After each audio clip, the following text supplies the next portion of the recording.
Throughout the upper regions of the Coral Highlands, a very unusual phenomenon is taking place. While the highlands remain dry nearly all throughout the year, this day brings something different. Scattered rainfall lightly touches the coral sand below, while large puddles of water that seem to remain in their place despite the incline are found pooled all over the upper plateaus. The source of this water rests at the highest peak of the Coral Highlands. And as the day turns to night, it begins to stir. The elder dragon, Namielle. Unfortunately for her, today had been a bit hotter than other days, and sleeping under the sun has dried out her complexion.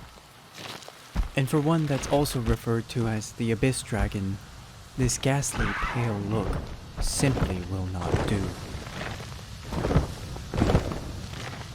To revitalize her skin, she must venture down to the coral forest where the giant shelf mushroom are.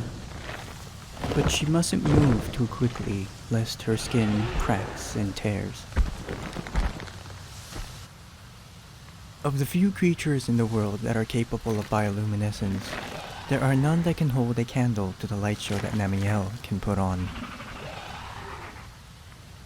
Under patches of transparent skin along her wing fingers and other parts of her body, there are special tubes that contain comb-like flaps through which electrical signals pass. These signals cause the flaps to whip back and forth in sequence, refracting the light that passes through them.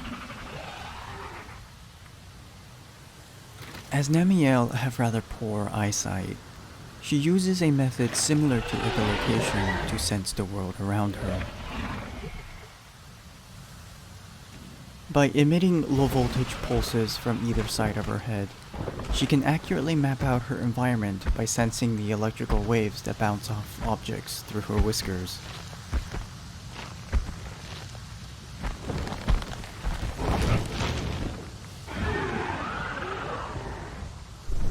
Luckily, her destination is one glide down from the coral top.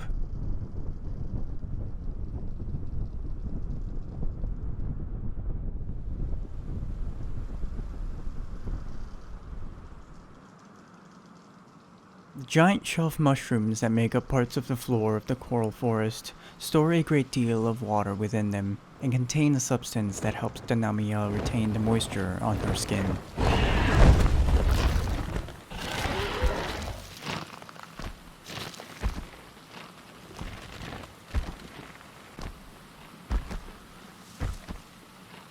Using her massive wings, she pulls and draws the water onto herself as she begins to take on a much more vibrant shade. Her hide becomes a glossy black, and the moisture makes her brilliant wings and whiskers more apparent. Her skin produces a layer of hydrophilic mucus that'll keep it hydrated for the duration of the night and into the morning. With it, she is able to shift and move small bodies of water with deceptive force by sweeping or drawing the water with her wings, though it has been rumored that this isn't always the case.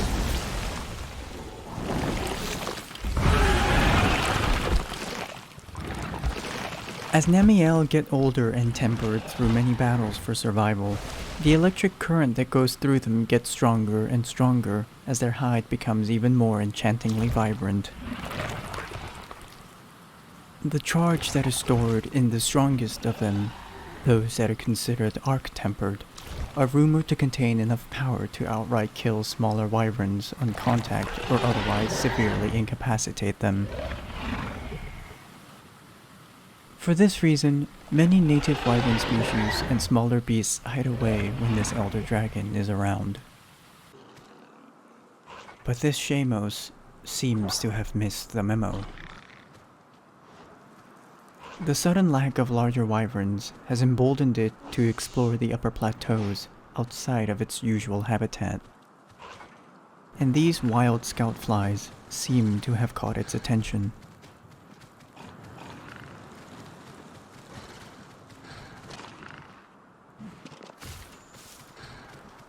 Curiosity compels the Shamos to chase the light further and further up the coral to its highest peak, unaware that an elder dragon is also headed in the same direction.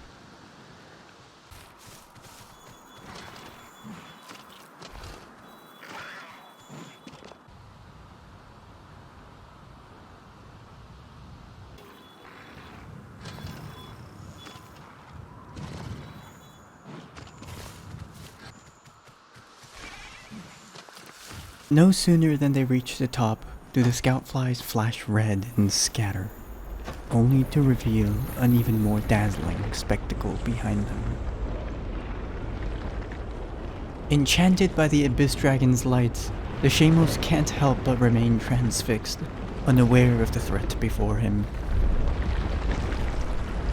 The sudden feeling of water around its leg snaps it out of its trance, but it is already too late. Torrents of water blast toward the helpless Shamos, tossing it into an inescapable current plummeting onto the coral below, where the Abyss Dragon will have her next meal.